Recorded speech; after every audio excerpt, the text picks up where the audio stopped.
get started with Facebook ads in 2018, I think it's really important to be very strategic with Facebook ads. One, you can waste a lot of money and a lot of time on the platform if you don't take the time to be strategic, to think through what you want to accomplish. So I think back in starting with the goals and with the end in mind, it sounds cliche, but it's very effective when it comes to setting up your campaigns on Facebook. So if you know you're trying to get more purchases on your website, you would be able to select the campaign objective that is to optimize for purchases. Maybe you want to optimize for downloads of some of your really great content. So you really have to think of what's the end in mind. And so once you understand that, then you can start to work on specifically who are the top 3 to 5 audiences that you want to attract.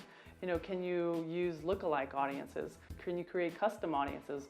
One of my favorite things to do is to take a list of your existing customers, upload that straight into Facebook, and let Facebook work, let Facebook hunt. It'll create a lookalike audience, and you can target your content and your messages very, very specifically to that particular audience.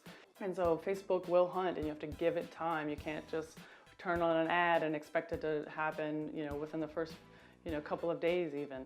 So it does take time to optimize. You want to make sure that you set your budgets because all of that plays into it. And then most importantly, you want to make sure that you have really good creative, that your copy is really well done. You want to make sure that when it comes to your copy that you're talking to people as if they are standing right in front of you, not very salesy, because the algorithm is picking up on things like that. And another big trick is if you don't want to talk about anyone's attributes because Facebook doesn't like that. So make sure you don't use words like you or your because you'll definitely get flagged. And then finally, it's just making sure that you understand what your metrics are. So if you've got to know your numbers. So what does it cost to get an acquisition, which may be a new lead, might be a new download, might be a new purchase on your website. So you want to make sure you have all of these things in mind. There's so much more we can get into, but I think those are the top few things that I would look for when getting started on Facebook.